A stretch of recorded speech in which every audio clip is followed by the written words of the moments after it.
And it seems like we've got some new trash. Not a lot of new trash. It seems like some fresh trash has been deposited here. How's everybody doing today? I am getting ready right now. Sorry guys, usually I have all of the prep work done ahead of time. However, I was already running late, so I figured just go live.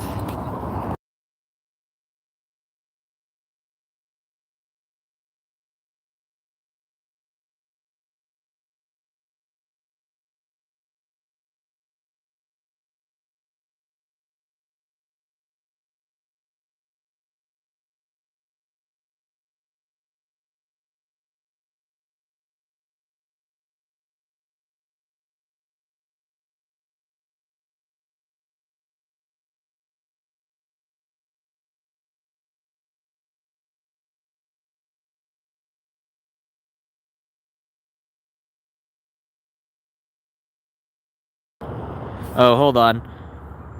Can't hear anything. There we go. Sorry, guys. I must have accidentally hit the button on the stream. There's a little stream UI here on the right-hand corner for anybody out there that's done these. And unfortunately, I accidentally hit the mute button. You're back. Good, good. Glad to hear that. All right, so thank you for everybody that stuck around even through the mute cast. I appreciate that. Just finishing up getting my prep, my pre-trash prep done here. Just 1 second here. I'm gonna put you right there so that I can actually get this freaking glove on. There we go. Alrighty, we're in business. Oh, holy. There we go. It was all just a giant white flash for a second. Alright, ladies and gentlemen, we are in business. We've got all the prep work done. We're gonna get going here. Thank you for hanging around for the beginnings of the Trash Cast. It was a bit of a rough start, but that's alright. We're gonna get at it. First and foremost, we gotta pick up these pieces of trash right here. We got new trash. As I said before, maybe you didn't hear me. That might have been during the mute cast.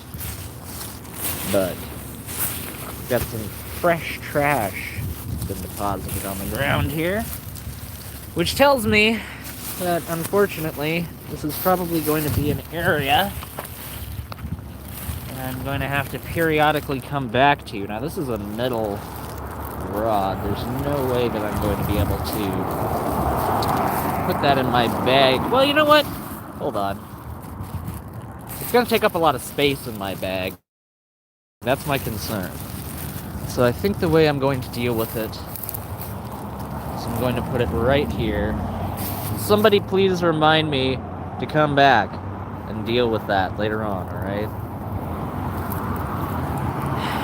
Guys, I'm really sorry to say, but for those that tuned in on the previous stream and heard about my cousin Jess in the ICU,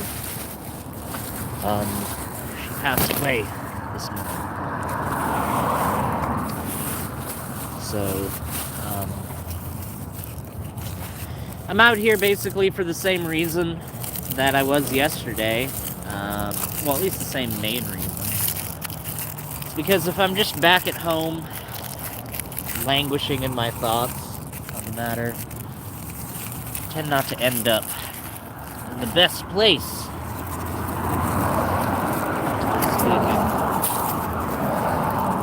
Because I think most people in this world, they're left alone with their own thoughts and devices during critical moments in their life. They're left to stew and fester in their thoughts. And I don't think that that's very good for anybody, quite frankly.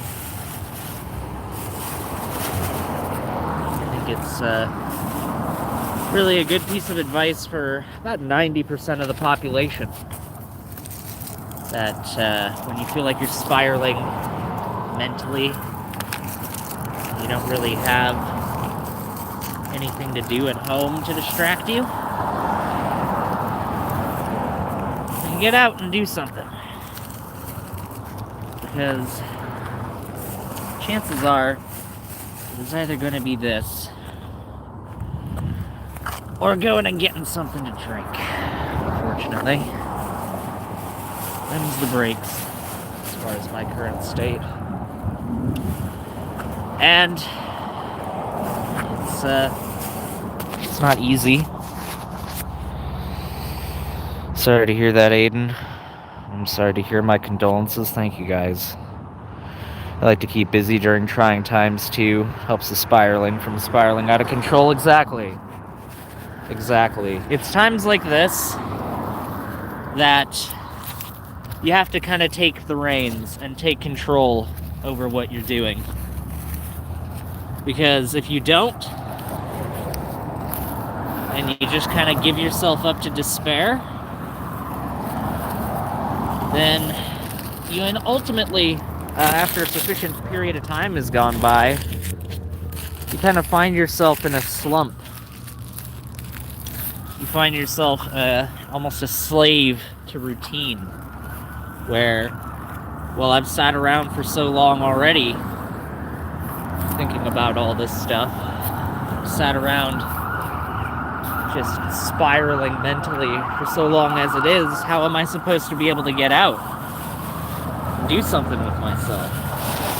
So the earlier and more proactive that you are when it comes to taking an approach for this stuff, the better, as far as I'm concerned anyways.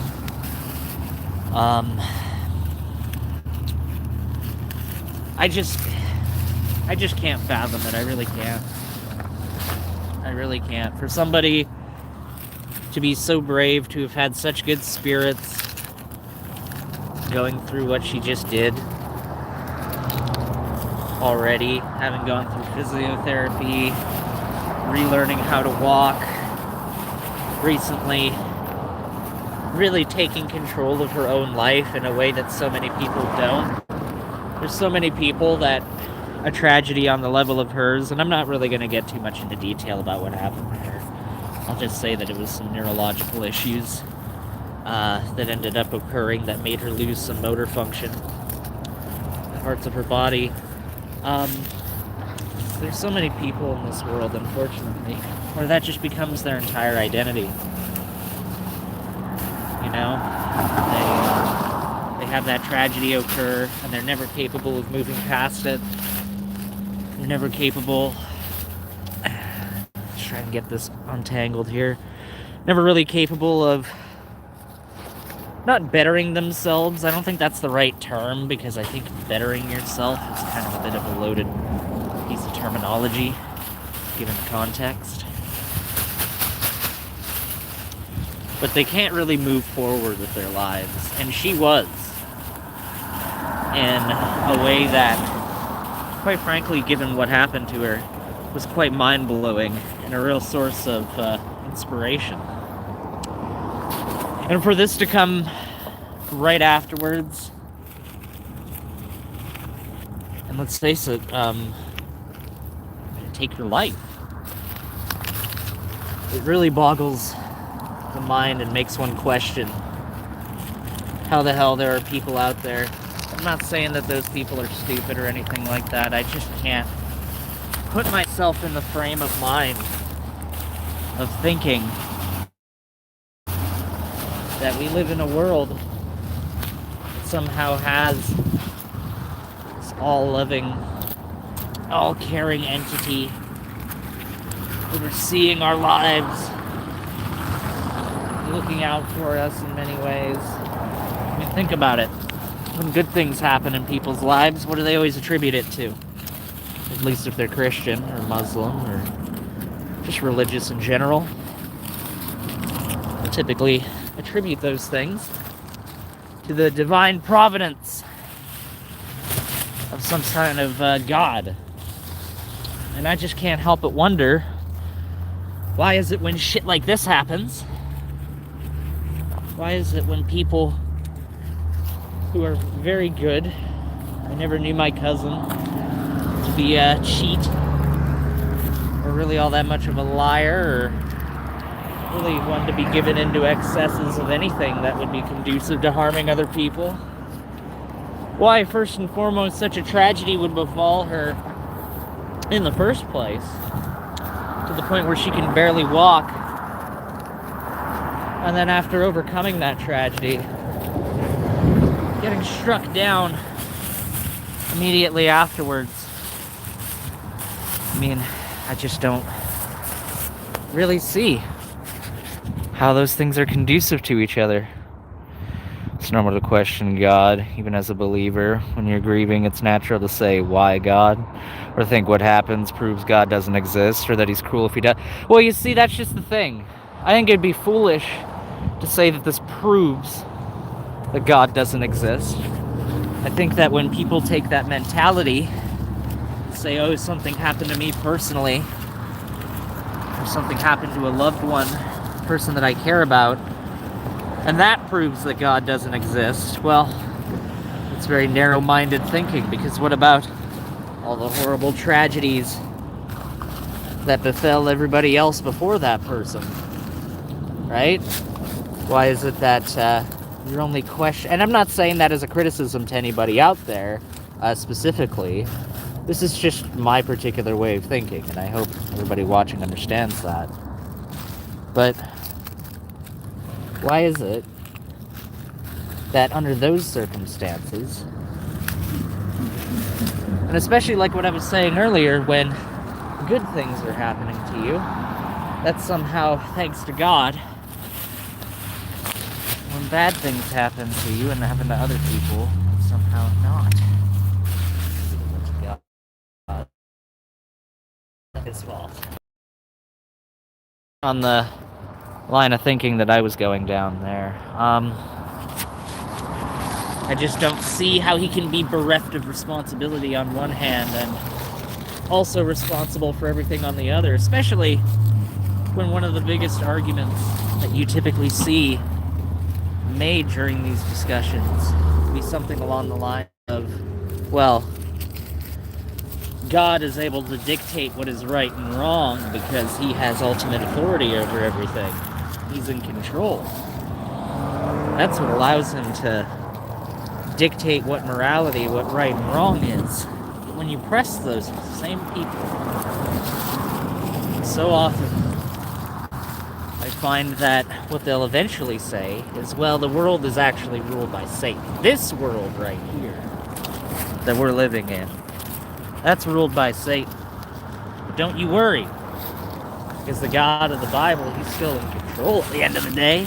He's still in the driver's seat, in the cosmic sense. And it's like it's either all or nothing, as far as that's concerned, from my particular understanding of that paradigm. If you want to claim to have a monopolistic ability to decide what right and wrong even is, on the basis that you own and control all of this shit, then why the hell do you get to absolve yourself of responsibility when all this other stuff happens? But to kind of get back on the train of thought that I was on earlier, horrible things have happened to other people before in the past. Probably far more horrible things. Well, no, not probably, certainly. Far more horrible things have happened to other people in the past. So, it's not to say that God doesn't exist because it didn't happen to me, because it happened to me as somebody that I knew, or that bad things happening even disproved his existence. It's really just a questioning of the consistency that underlies that narrative, whether or not it actually can be consistent within the context of itself. I don't know though. I had a friend, I guess it's not a big deal that I name him, it's not like any of you will know him. Not Wesley Curry, but a different fellow by the name of Wesley. He reached out to me yesterday, and I've known him since, I don't know, 6th or 7th grade. 6, 7. But he reached out to me, and he's recently been made homeless. I actually really respect his honesty, because he said, you know what, man, I'm just really going through some horrible shit right now, and I was just wondering if I could get $15 from you, so I could get a bottle of liquor and just feel warm tonight, given how cold it is out here, and given the fact that I know that he only has a sleeping bag and a tent. And trust me, if he lived in this city, I'd just give him a spot to sleep overnight at my place. That's not an option, unfortunately. But anyways, he asked for that, and I sent him 20, and I said, don't worry about it. Don't worry about getting me any money back, because he offered me in that same message, he's like, you know, I'll get you that 15 back plus extra. And I'll be honest with you, even if he was lying, I don't know whether or not he was. As far as that's concerned, I'm kind of led not to think so, based on the honesty of his previous statement. I was just so taken aback and moved over the fact that here's this guy. He barely has a penny to his name whatsoever. He's on the street. And yet he's still offering to pay people back for the money that he borrows from those people. And that just moved me so much that, yeah, I sent him 20 and I told him, don't worry about paying it back. And just once again, what kind of world is it that we live in? Where people like that, people that are willing to give back even the barest minimum of money that they receive from others, assuming that that was the case. How can we live in a world where those people are destitute, indigent, where thousands of those people, let's face it, starve to death every single day, and yet billionaire Wall Street executives still get to, that's just a rock, I thought that was a piece of plastic. Billionaire Wall Street executives get to reap the rewards of the society, when you actually look into it, is held up by the virtues of people exactly like that. Oh, they're often portrayed as bums, they're portrayed as drug addicts. Look at those people. They're the dregs of society. They best be ignored. And yet, 90% of the time, I won't say every time, but 90% of the time, when you're looking at a homeless person on the street, you're looking at a snapshot of a person's life who otherwise, for the majority of it, was just like you or I, a productive, functioning, well-adjusted member of society who just got a really horrible injury and couldn't afford to pay for it. Who just made a bad investment and ended up losing his money because of it. Who ended up just getting a mortgage that they couldn't afford in the long run and ended up having to declare bankruptcy as a direct result.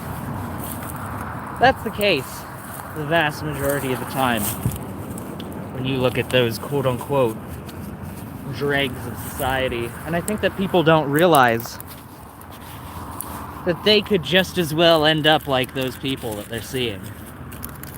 That guy rattling his tin cup for change at the bus stop that you ignored because you thought that it was dangerous.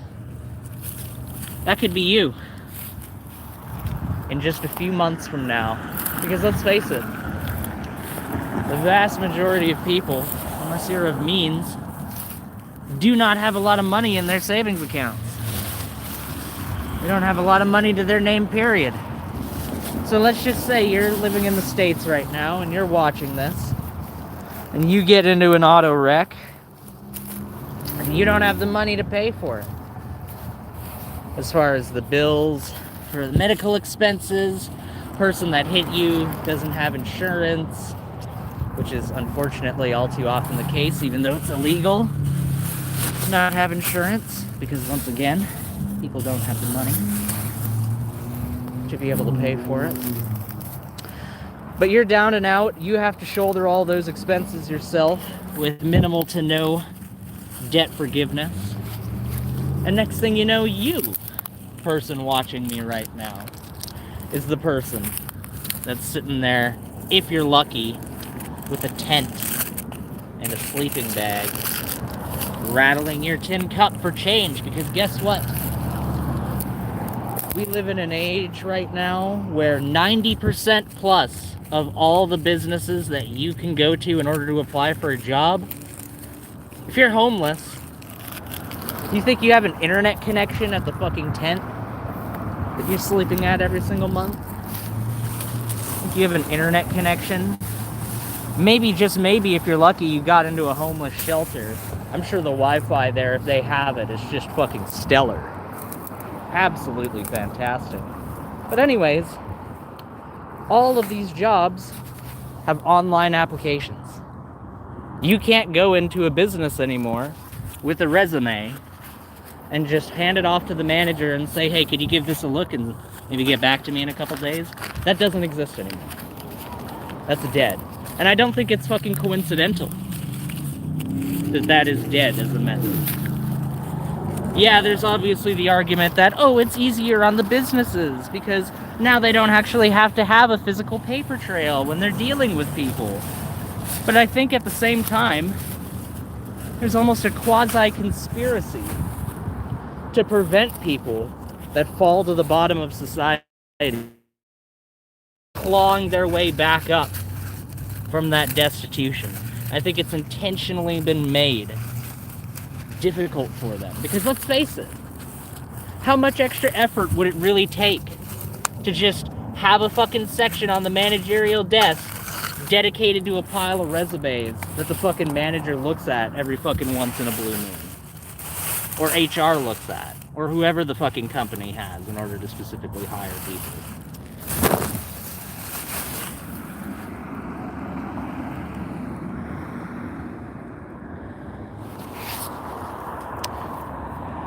Sorry, I went mute there for a second, guys. Can you hear me? Be sure to mention if you find a severed ear or gold. I'll be sure to do that. Could you guys hear me right now, though? I ended up, my headphones ended up muting for a second, so I don't know whether or not I got lost. People are dropping off right now, so I'm curious to know. Anyways, as I was saying, you know, you go into these businesses, and let's face it, 90% of these businesses, I know I'm saying 90% a lot, because there is just a few of them that are left nowadays that do actually have in-person resume processes. And there are still a few businesses that do have an adequate amount of staff. But is that most of them nowadays? Is that even a decent proportion of them nowadays? I don't think so. I really don't think so. I think when you look into all of these businesses, especially the big corporatized chain businesses, like you go to your local Walmart, right? And where there used to be 10 cashiers there ringing people up, all of which represented, although a low-paying career, an opportunity for somebody to be able to feed their family, an opportunity for somebody to not be destitute and living on the streets, at least until, you know, the cost of living became so high that even people that do work jobs are now living on the street. But that used to be the paradigm, right? Where you'd had 10 cashiers, and now you've got at most like one or two. And in exchange, there's all of these self-checkout places. And one person, like, basically looking over your shoulder as though you're freaking suspected immediately, guilty until proven innocent almost, of just stealing from them. Because unfortunately so many people have resorted to doing that. And while Walmart certainly does take a loss every single time somebody steals some of their stuff, we found that the losses are largely made up through insurance claims. So, compared to the wages that they have to pay, those 10 cashiers, they find that it's actually a lot more agreeable to just let those people not have jobs. Let those people not work. And then subsequently complain. I don't know if anybody here remembers. And by the way, nobody confirmed whether or not they can hear me. Can you hear me, ladies and gentlemen? But yes. Anyways, that's not even to mention the trend that I'm sure at least some of you in here remember, where all these fucking mega corporations were talking about how, quote unquote, nobody wants to work. There's this massive labor shortage. Oh my god, nobody wants to work, guys. Nobody's ever showing up for any of these job applications. Nobody's showing up anymore. We're just dealing with the lazy, entitled generation of people. We hear you, cool. Yeah, we're just dealing with a bunch of lazy, entitled people who don't care about anything but themselves. And in reality, if you were somebody that was actually trying to get a job during the quote-unquote nobody wants to work era, my fiance being one of them, I mean, she did very well in her class. She wasn't quite top of her class, but she was in the top 10th percentile of her class. Did very well, part of the Alberta Society of Biologists, in good standing with that group. Did a lot of networking while she was in university in order to try to build connections with people. And during this quote-unquote nobody wants to work era, she could barely fucking find a job as a cashier with a bachelor's degree. And I know so many other people that had fucking master's degrees that literally had to do the exact same thing. Scrimp and save what little money they had while they put out hundreds of job applications. Eventually going from trying to apply for things that were actually in their field and getting nowhere to having to apply at the local Starbucks and having to apply at the local freaking Hot Topic and stuff like that. Like, and still getting rejected hundreds and hundreds and hundreds of times. So many people. If you don't know somebody in your life from that era who went through that exact same experience, I would be legitimately shocked. I'm not even gonna lie to you. That would be actually shocking to me if you did not know somebody like that. And I was lucky because I happened to already have a job, and you'd better believe until I found the current job that I'm working right now, which, by the way, sorry to say for the people who've been trying to drop my current job, not the one that's currently on my LinkedIn. You guys have got outdated information as far as that's concerned. No, that was the one that I had during the nobody wants to work era. And I held on to that job way, way longer than I actually wanted to. Specifically because I knew that if I tried to go to a different career, there wouldn't be anything there. So for like 2 years longer than I actually wanted to work for that company, I was just stuck there, working on a god-awful job that I hated. Until I was able to find something better.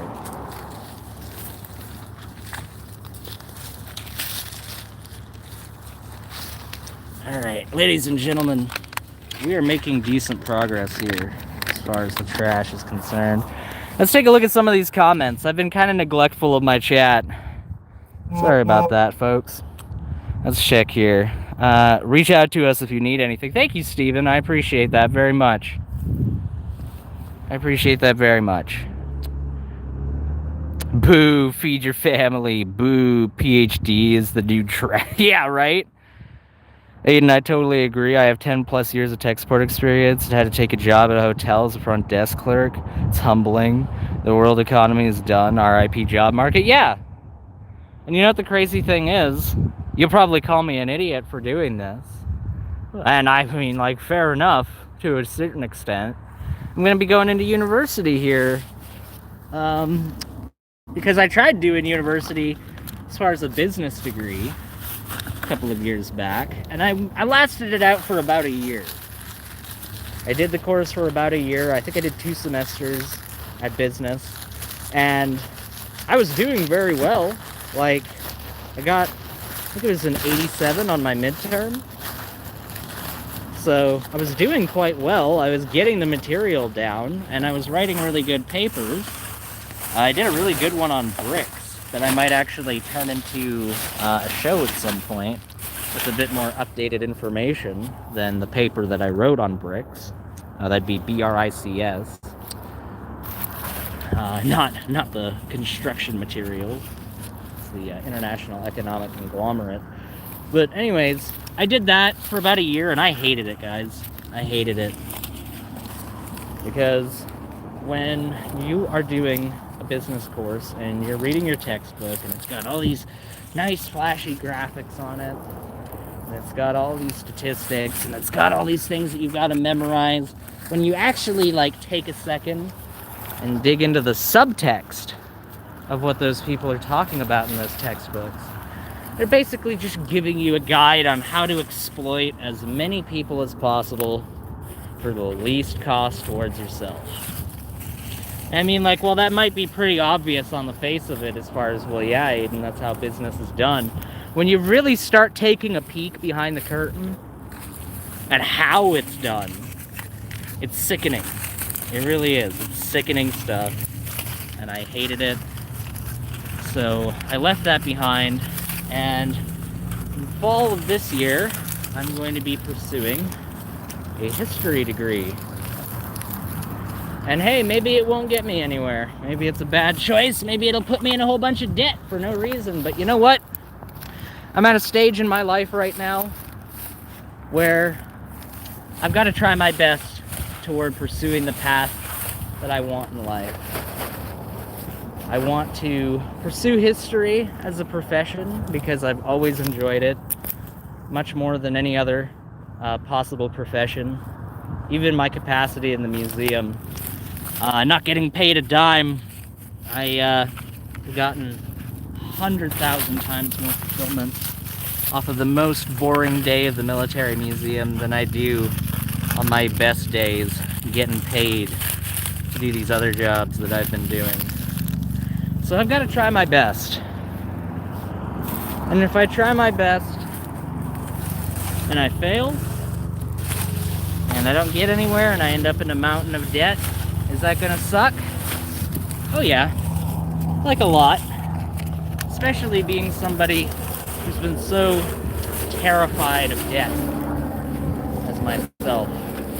I've said it offhand a couple times, but I'm very proud of the fact that I'm 25 years old and I have not amassed a single cent of debt in my entire life, including that first year of business. I paid for all of that myself. Paid for all of that, and it was a giant waste of money. Really wish I would have put it into other stuff, but you know what? I say that if you don't have any regrets in life whatsoever, if you don't have anything that you look back on, as far as like, oh man, probably should have done that a little bit differently. Probably shouldn't have handled things quite that way. I think if you don't have any regrets in life, I think that's because you haven't taken any risks. And I think for almost anybody out there, if you don't take any risks in life, and you just play it quote-unquote safe, you're going to wake up one day and you're going to realize that, holy shit, I really don't have as much time left as I thought that I did. And what have I really done with myself? You know? What have I done to actually help or benefit anybody else, let alone help and benefit myself as far as fulfilling any of these deeper desires that I've had for for my path in life. If you wake up one day and you suddenly find that you've lived a giant part of your life just as a slave to routine, and as soon as you found a comfortable niche for yourself, you just kind of inhabited it and never really challenged yourself any further, I think the biggest person that you're doing a disservice to isn't society, it's yourself. Google Maps Aiden's neighborhood with 15 fresh trash bags. You're just gonna like come over here and basically just like carpet the entire area with trash bags. If JD Vance can work hard and become VP, so could you, sir. Life is a face pile of regret. Yeah, I mean, everybody's gonna have them.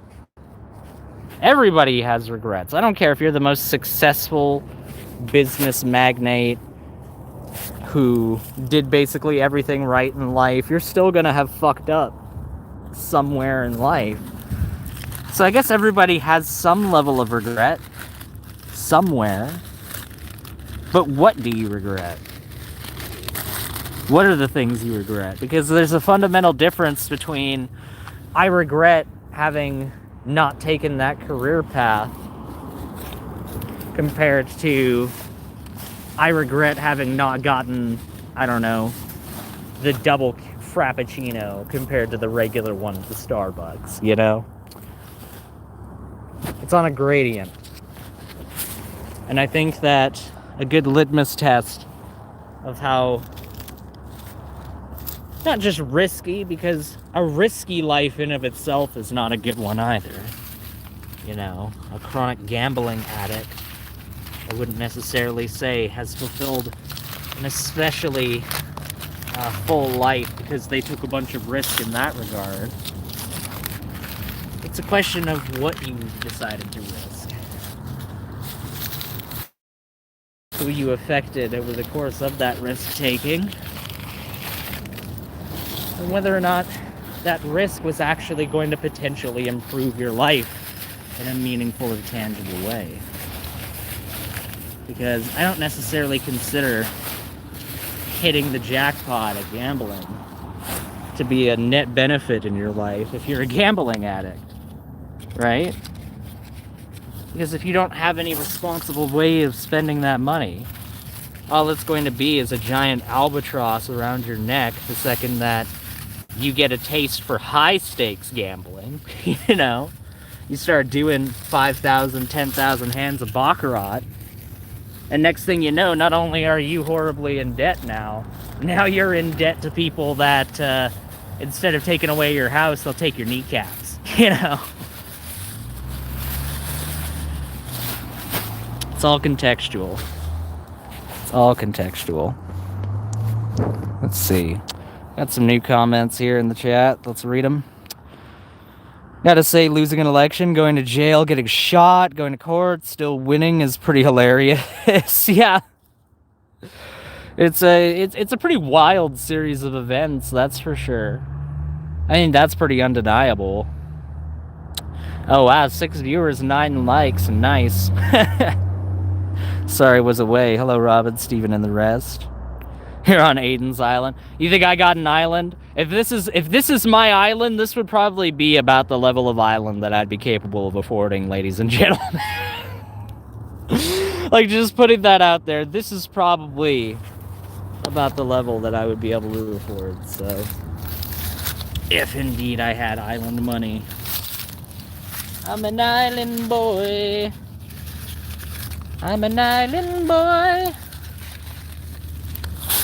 Alright. Grab up all these different wrappers. Come on now. There we go. All these various different food wrappers. Cups and stuff. Positive. We're not looking too bad here, guys. This is looking, it's not perfect.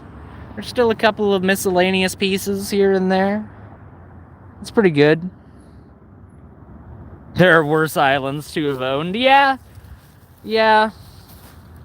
Who the hell was it that bought Little St. James? Who the hell was that guy?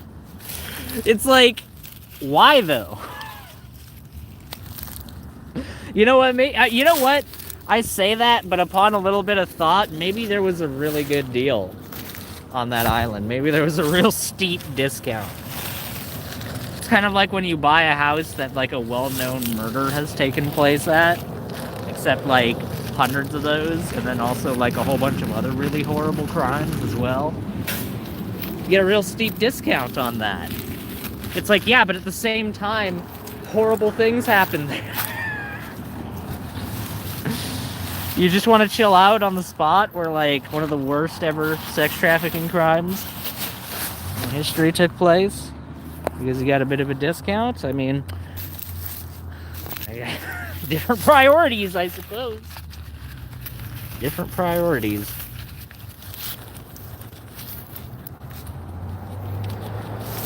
How are you doing today, though, Reexamination? How's everybody in the chat doing today? Because I have got to say, well, I'm not doing amazing right now by any stretch of the imagination. I'm doing better than I would have been if I was just sitting at home. Oh, we got something. Oh, no, that's just a branch. I thought there was like a board or something underneath there. Nope. Nothing as interesting as that. Spooky told me to let him know if I found a severed ear. I've also been told that I might find a body on one of these streams. I'm pretty sure maybe the severed ear wouldn't get... No, it'd probably... What am I saying? Yeah, and if you found a severed ear, that probably would get your YouTube stream taken down. What the fuck are you on, dude?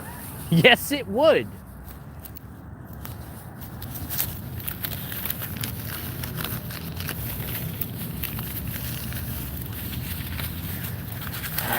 Take care of this pile right here.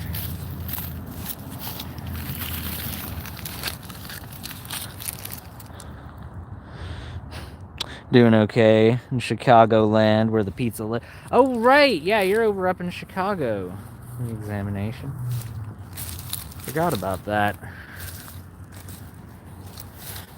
Got a few people from this community from Chicago. Including Bruce. I think you've had the good fortune of not having come across Bruce.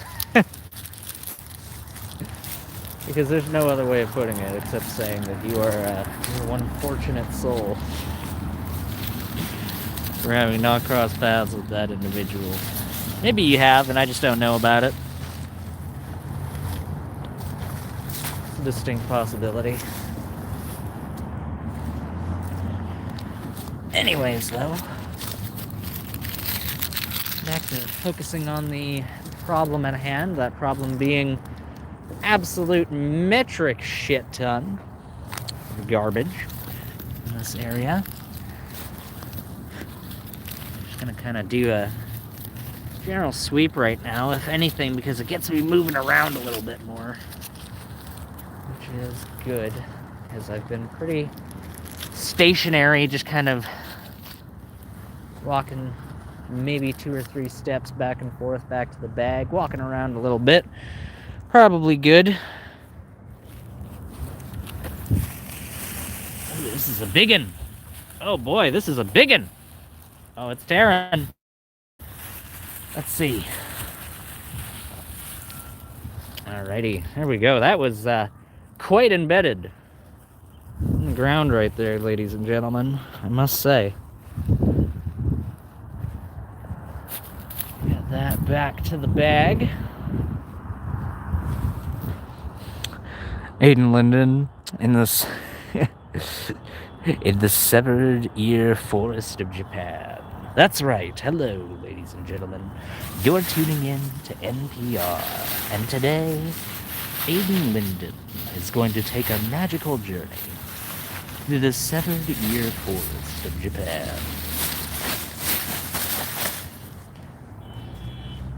It's probably a real place. I was thinking that you just made that up. But upon thinking about it, they got forests for every kind of fucking creepy shit in that country. every kind of creepy shit that you could possibly think of. Oh yeah, you want to go over to the Japanese skin-tearing ghoul forest? It's right next to the Japanese suicide forest and the Fukushima meltdown site. It's like, oh, how about no? How about I'm never going to go to that place, and there's no amount of money that can convince me otherwise? How about that? Nah, I would go to Chernobyl, though. I'd go to Chernobyl. I'd check that shit out. I know it's like the most like stereotypical like abandoned. Oh, we dropped for a second there, guys. Sorry about that. Can you hear me?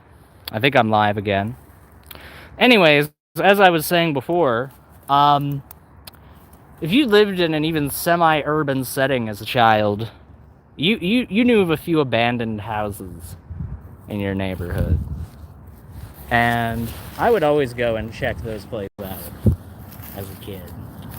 Now, I may come across horrific health problems later on in life, because it turns out that I both went through a house that was getting asbestos removed from it, and I also went through a house that was getting, well, no, not fumigated, that's not the right term. Whatever the treatment for black mold is. So I went through both of those at one point in my urban explorer arc growing up. And who knows, for anybody out there that are haters on this channel, you may just get some good news in the form of a cancer diagnosis announcement on this channel. And now you'll know why. Because young Aiden was an idiot whose curiosity overtook his common sense. Well, I say common sense like I knew in either case that those buildings were having that shit done. I did not. I did not know in either case that was happening. I wouldn't even say that was the dumbest thing that I've ever done, though, as far as urban exploration is concerned. I think the dumbest single thing that I did, and it was with a buddy of mine named Cade. So there were these apartments getting built in the downtown area of the town I grew up in. They were like 4 or 5 story. And the construction was just dragging on forever on these things. And when construction goes on for a super long period of time, and there's a hiatus in the construction period, if the company doesn't have a whole bunch of money, which this was a local company that we knew, didn't have the money to be able to keep going on this project, chances were that the security on that site would be pretty lax. And surely enough it was. So me and Cade one day ended up getting our hands, our underaged, not capable of really picking or choosing or being all that picky in general about what kind of alcohol we got our hands on. We got a bottle of Fireball and a 2-liter of Coke from Mixer, and we climbed to the very top of this apartment complex. And it was perfectly fine going up there to begin with. We had flashlights. It was the dead of night. We clearly weren't going to go there in the middle of the day.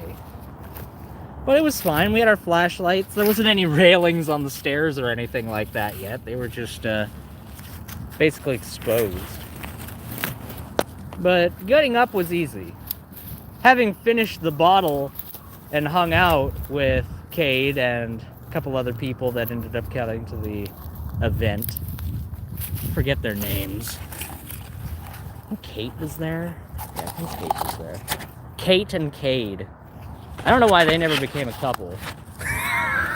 It seems like a good reason for people to become a couple, right? They have similar sounding names. It's as good of a reason as any, right? But anyways, we were fucking wasted. And somehow, through some miracle or divine providence, we all made our way back down from the top of the building unscathed. But it was a pretty harrowing experience when you are absolutely plastered trying to make your way down a partially finished construction site without any parental knowledge of you being there, of course, because what, you think we were gonna call our parents and be like, oh yeah, we're in a dangerous situation, can you come? No! No.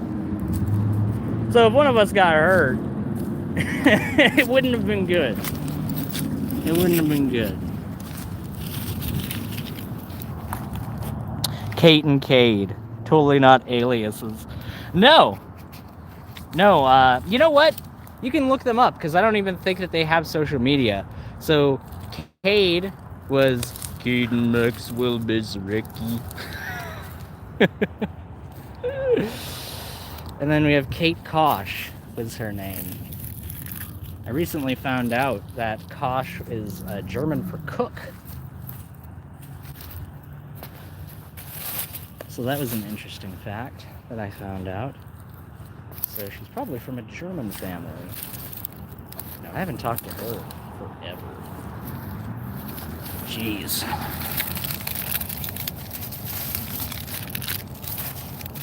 No, I say Cade Maxwell Mezrecki in that way because of his voicemail.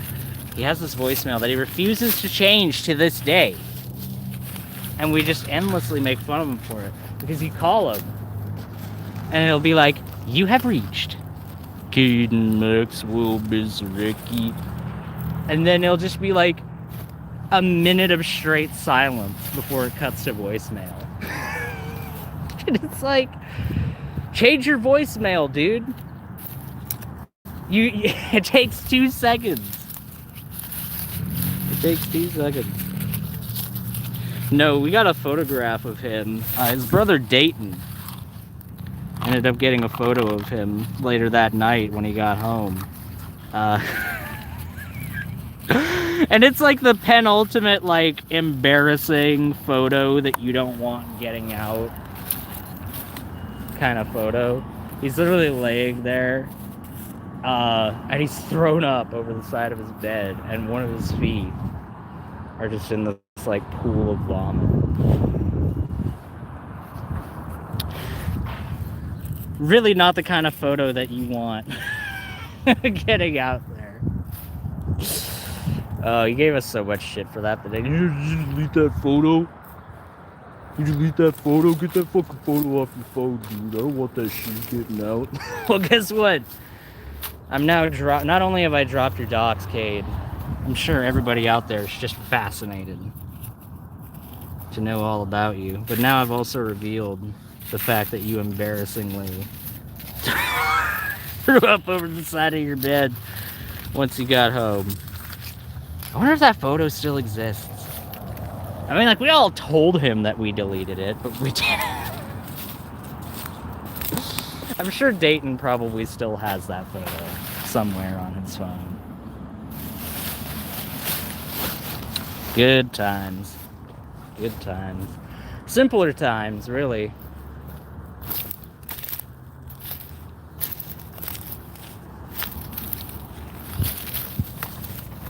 You know what, Reexamination? Thank you for trying to call out my story, because in an expounding on it, I got to remember a lot of very funny things that have made this experience a lot less egregious as a result. What the hell is this thing? It's got a strap attached to it. It's got what looks like a feeder tube on the bottom. What the hell is this thing?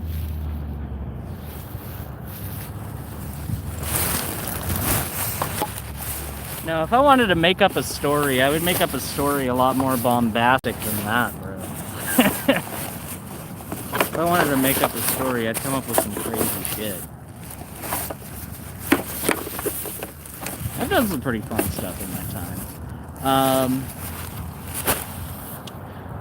There was this time that we ended up going out to the back roads, and we had an inflatable boat. One of those ones that you can have on the river and stuff like that. And the original plan was to go drinking and floating on the river, but then we had the ingenious idea to take a couple of bungee cords and tie the inflatable raft to the top of the car. And then all of us climbed up on top of the car and went ripping down the road until, in a very shocking turn of events, one of us nearly got pelted by a giant rock that got kicked up by one of the tires. And we stopped pretty soon after that. We stopped. Our brief rubber raft car adventure at that point, due to somebody almost getting beamed in the head by a giant piece of gravel. And Aiden went from one place to another place, and the she-bear came out and mauled him. That would make the stream more interesting.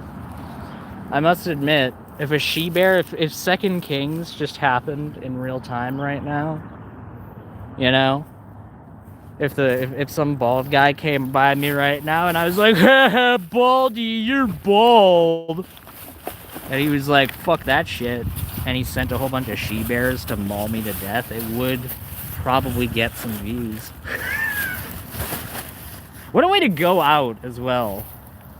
Like, let's be real, those kids have got a pretty interesting pedigree, even if they are roasting in hell right now. You know? If hell's anything like prison, and people are like, oh, what are you in for? You know, there'd be some guy there like, oh, I'm in because I cheated on my wife. Next guy's like, oh, I'm in because I robbed a bank. And then those kids get to be like, yeah, I'm here because I literally called one of God's prophets a bald fuck. And God himself directly intervened to make sure that I got killed. Like, it's almost like a shout out at that point. I don't know. As far as I'm concerned anyways, that's what it's like.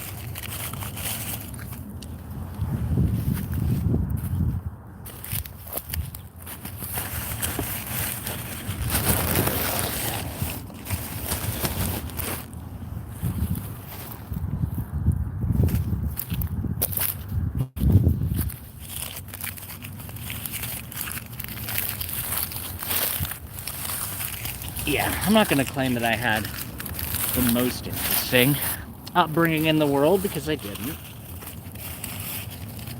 But it was far from boring. It was very far from that. Especially considering the characters that chose to surround me in my life.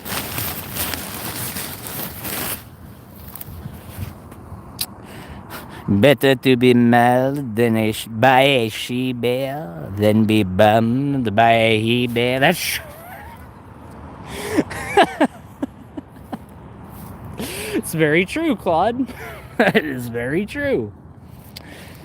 Ladies and gentlemen, I don't think I've asked at this point yet, but if you haven't happened to have liked the stream yet, please take a second, hit that like button. It would be much appreciated. We're almost at the 1 hour mark at this point, and my phone is sitting at 54% battery. So I think I'll be able to go for a bit longer here at least. Alright, this garbage bag is just about at capacity though. We've almost gotten it all the way filled.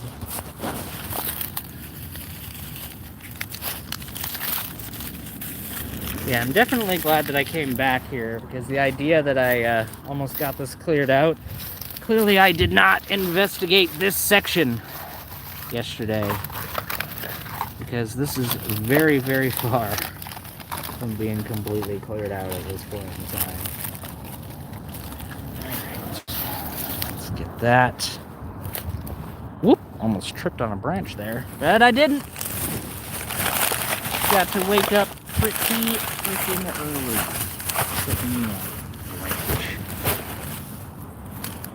Alrighty, let's take a look. Achilles says I hit the like button again. You unliked and then re-liked the stream just to make doubly sure that the stream got the adequate amount of attention that it needed. Alright guys, just give me 1 second here. I'm gonna tie this garbage bag off. I'm gonna grab a new garbage bag, and I'm also just gonna take a quick breather. So consequently, you guys are gonna be going in my pocket for just a moment. I know, Achilles, I'm sorry. I'm sorry. It's not ideal for anybody involved, but I don't have a better place to store my phone. This makes Canada look dirty. I promise you, Mr. Logo, this is not the majority of Canada. However, when you're right across from a place that is frequented by homeless people, unfortunately, there tends to be a bit of trash that's left behind in the area. You think this is dirty right now, though, Mr. Logo? You go back to the very beginning of the stream. You should take a look at it before, man. We've been waiting to get into your pants. I'm sorry to say, Achilles, it's my jacket pocket, not my pants pocket. I'm very sorry to disappoint, but yeah, you're going in my jacket pocket now, ladies and gentlemen. Only for a moment, though. Only for a moment.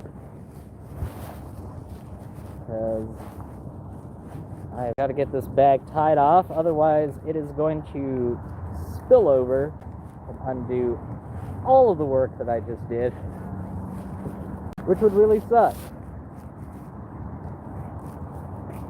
So in order for that not to happen, let's just very briefly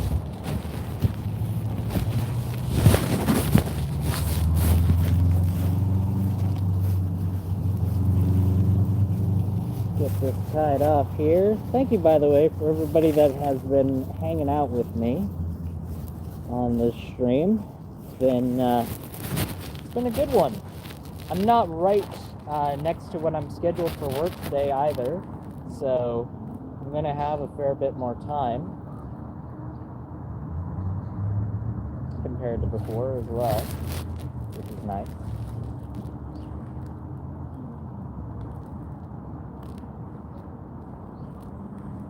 Makes it so I'm not quite as rushed at the end of the stream, you know?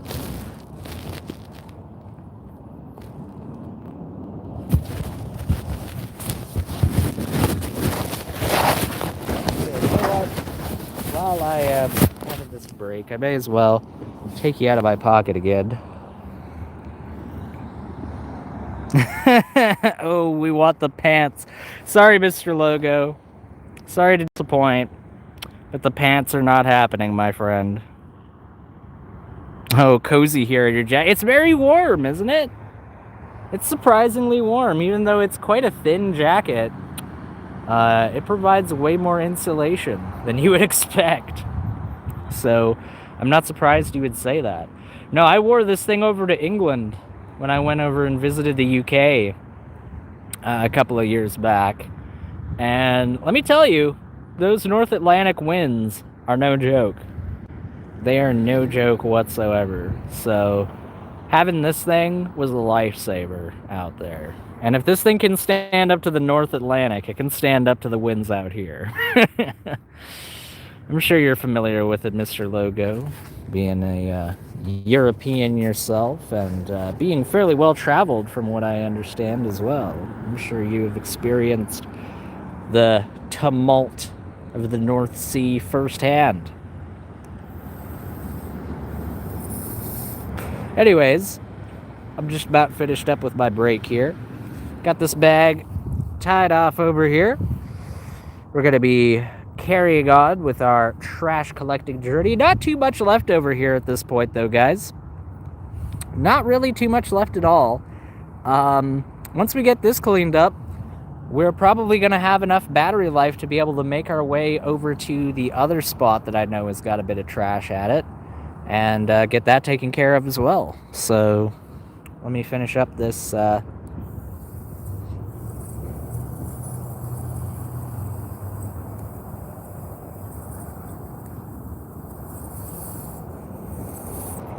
right.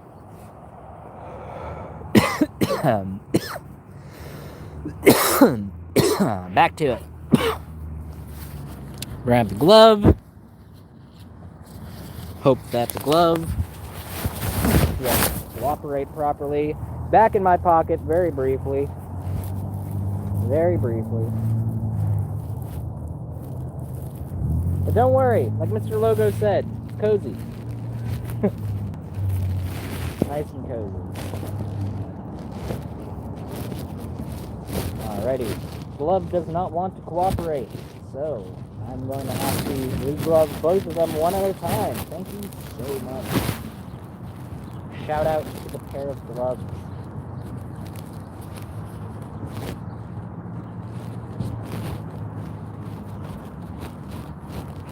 Alrighty, there we go. Gloves are on.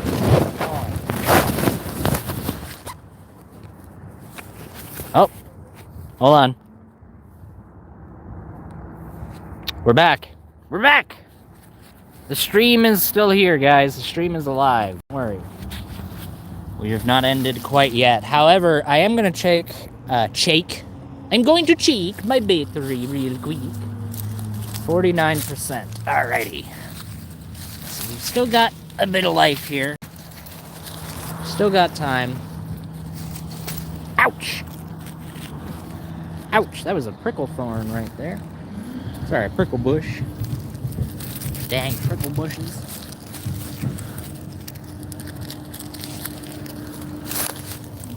I've actually been pretty good today, though.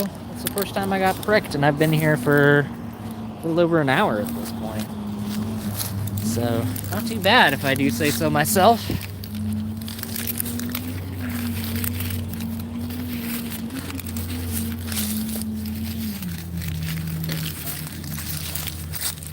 Oh, that's a rock. Don't want that.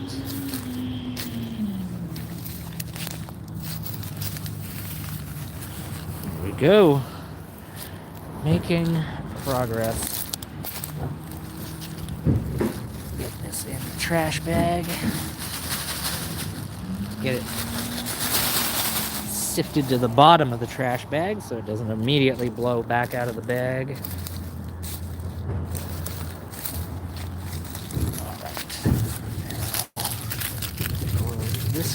Trash. Oh, this is styrofoam, so definitely good that this is getting removed. We do not want that. That is some of the worst stuff that you can have littering the environment. Because unfortunately, based on how broken up it already is, already loads of little particles coming off of that thing. They're going to contaminate the environment. So at least we got the big block of it, so that can't flake off any more than it already has. There's little bits and pieces here. Get the ones that I can. Oh, what's this? Okay.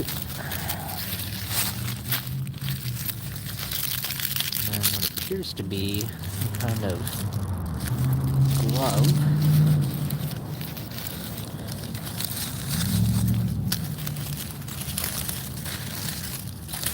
Alrighty.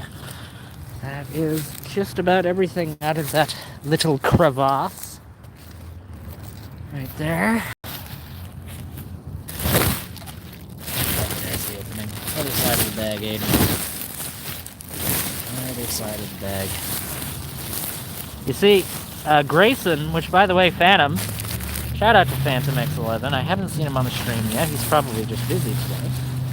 But shout out to Phantom X11 for pitching the idea of reaching out to Grayson to see if we could possibly collab at some point on doing some litter collection streams. Unfortunately, I believe he kind of indicated that he's a bit busy to do that. However, he did suggest to me a couple of really helpful tips. Like, there apparently being mobile, like, garbage holders.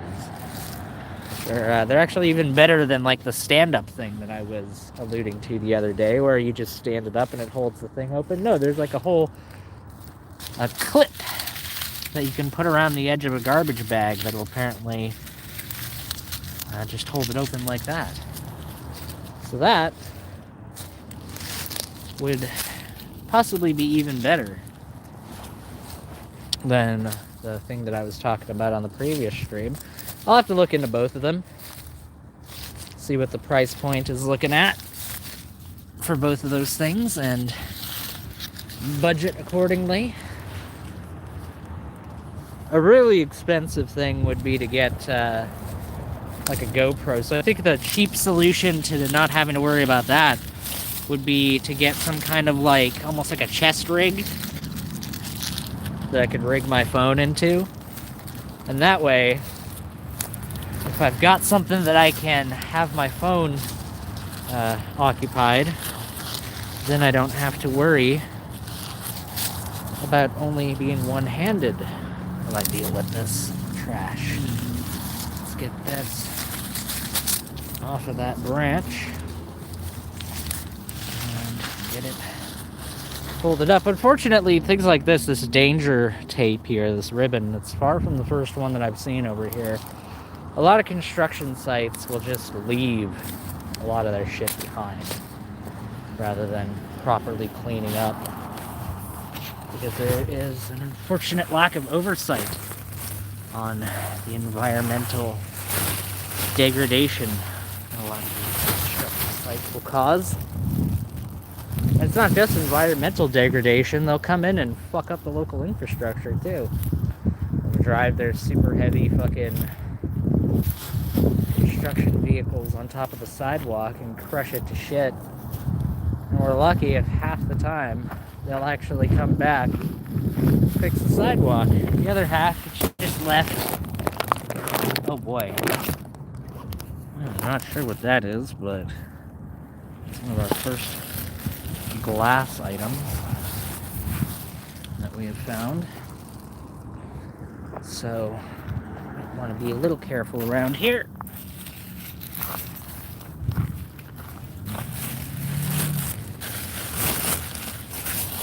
But in any case, we're just about done, guys. At least for this section. I am going to do one or two more kind of like just sweeps, walking through the area,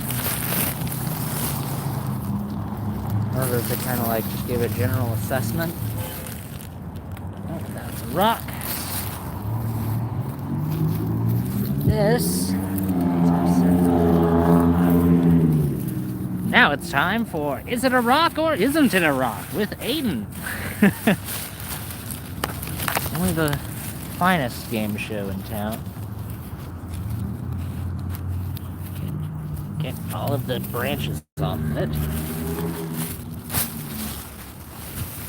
That's just the unfortunate reality, though. So much of this trash is caught up in different little branches that it's quite difficult to properly separate it when you're dealing with it. Anyways, you know what? There was a big giant item somewhere. Where did that get off to? I remember seeing that somewhere around here yesterday. Somebody did one already? Not sure. Oh well. Somebody might have scavenged it.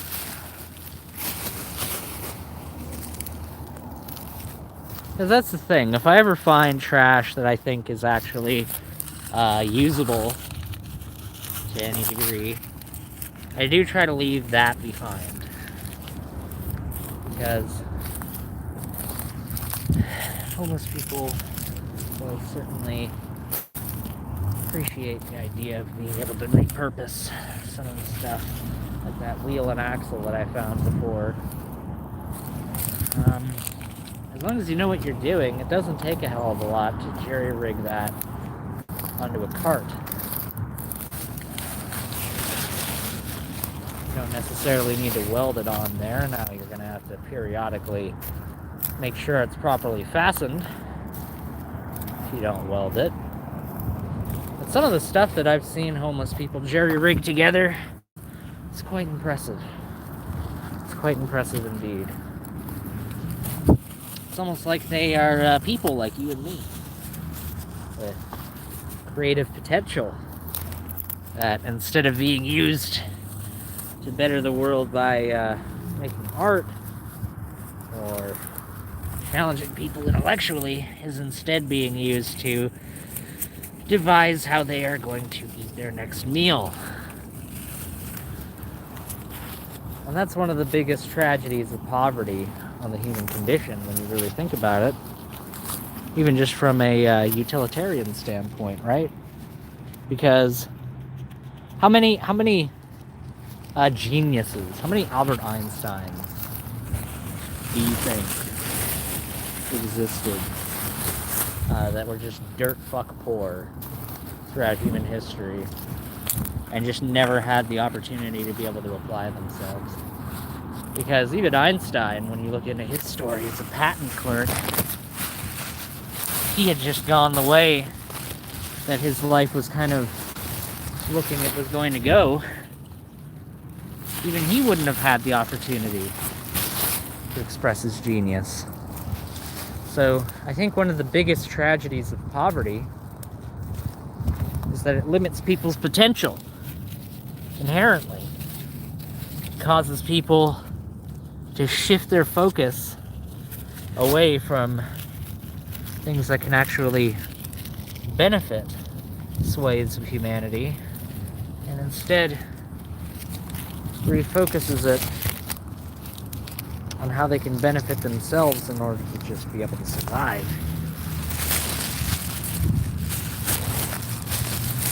Because, don't get me wrong, is every single person on the street some sort of erudite philosopher? Obviously not. They're just as rare amongst that population as they are amongst the general population. But that's not to say that they don't exist. And it's certainly not to say that their potential isn't being stymied as a result of their circumstance.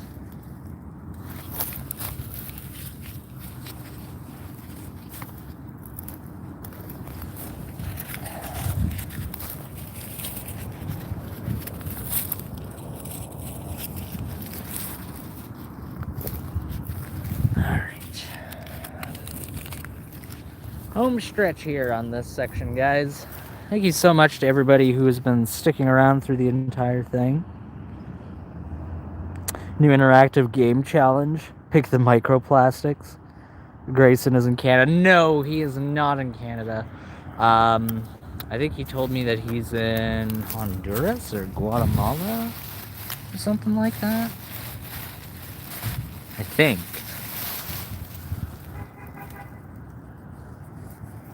Yeah, he's somewhere that's quite abroad from here. No, we were planning on basically doing a live stream where we would both be on the panel and just kind of chatting amongst ourselves and doing these trash streams in a kind of collaborative setting.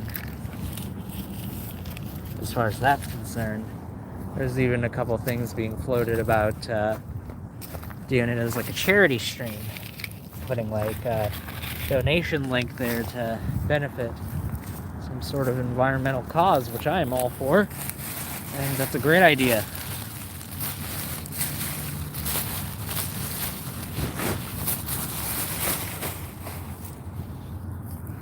But we shall see.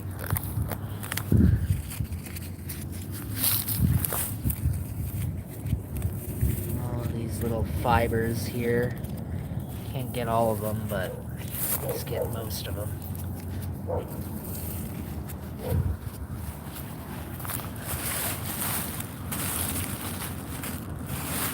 There we go. Alright, guys. Not looking too shabby.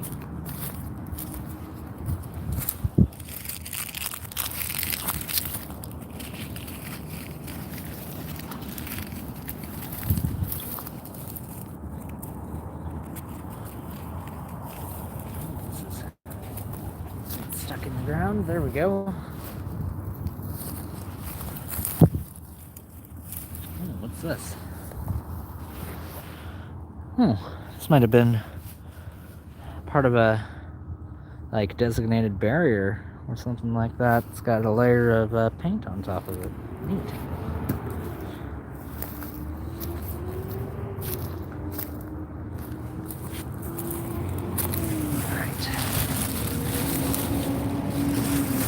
But have a look, have a gander, ladies and gentlemen. Looking much better. Much nicer than it was before. Alrighty. I do know that there's also some stuff over there. So I'm gonna go clear out that section as well. And now WALL-E the movie part 2. Yeah, I'm not gonna pretend like I'm as efficient as WALL-E though. I don't have a compactor in my chest that I'm capable of turning them into cubes. Nor am I going to claim that I'm even a tenth as charming as WALL-E. Are you kidding me? I don't know. I would consider either WALL-E or Up as like one of the last great Pixar films, you know? I think that some of the other Pixar films that have come after, they've been okay.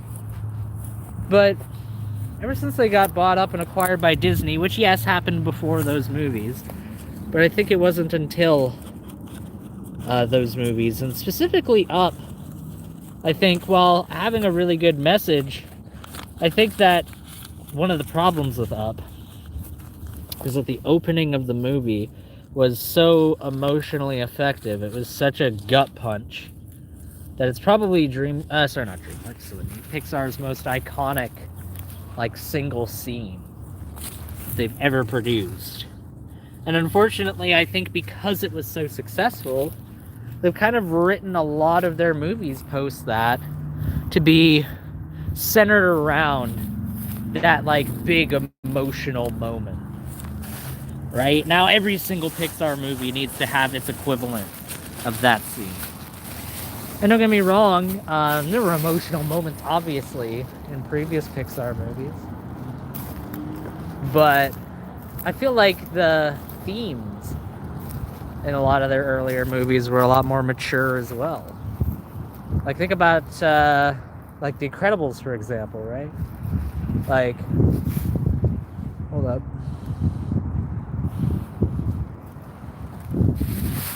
There we go. Sorry, my battery died on my headphones there for a second. No, but in The Incredibles, like, there's a guy in the beginning of that movie that straight up just tries to fucking kill himself. Like, right at the very beginning of the movie. You see that shit in modern Pixar films? Nope. Not at all. And while it's, like, treated as an offhanded plot point that doesn't even really matter all that much in that movie. What's that one? It's all about, like, emotions and shit. It's like Inside Out. That's what it is. Inside Out. Like, the character in that movie, she gets sad. But, like, if you really want to have an emotionally, like, mature, in-depth look at depression, the idea that her sadness only went to the point where she just cried a few times, I think really just kind of pussyfoots around the level that certain people get to when they do get sad and desperate enough to go that extra mile. Now, I don't think that it's a theme that should be lightly discussed at all. But for fuck's sakes, if you had a scene where somebody was about to do that in The Incredibles, like 10 years prior, why is it in a movie that's literally, like, focused on emotion, do you not discuss that as a topic? Like, I just feel like the writing of those movies got a lot less mature because it wanted to appeal to a broader audience, i.e. appeal to a bunch of soccer moms who felt uncomfortable with their kids being challenged with stuff like that. You know?